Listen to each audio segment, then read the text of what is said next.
কিছু মানুষকে জাহান্নামের জন্য তৈরি করা হয়েছে, তাদের জন্মই হয়েছে জাহান্নামের জন্য। সেই কপাল পড়া দুর্ভাগা মানুষদের তিনটা মার্কা আছে, তিনটা আলামত আছে। এর প্রথমটি হলো তাদের অন্তর আছে।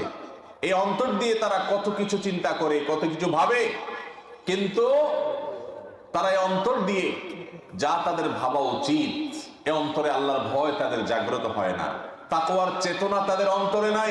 এই অন্তর দিয়ে হক এবং বাতিলকে পার্থক্য করা, সত্য এবং অসত্যের মধ্যে পার্থক্য করার মতো কোনো যোগ্যতা নাই। অন্তর আছে কিন্তু অন্তরে অনুধাবন শক্তি নাই। এই অন্তর যদি কারো থাকে তাহলে লক্ষণ খারাপ।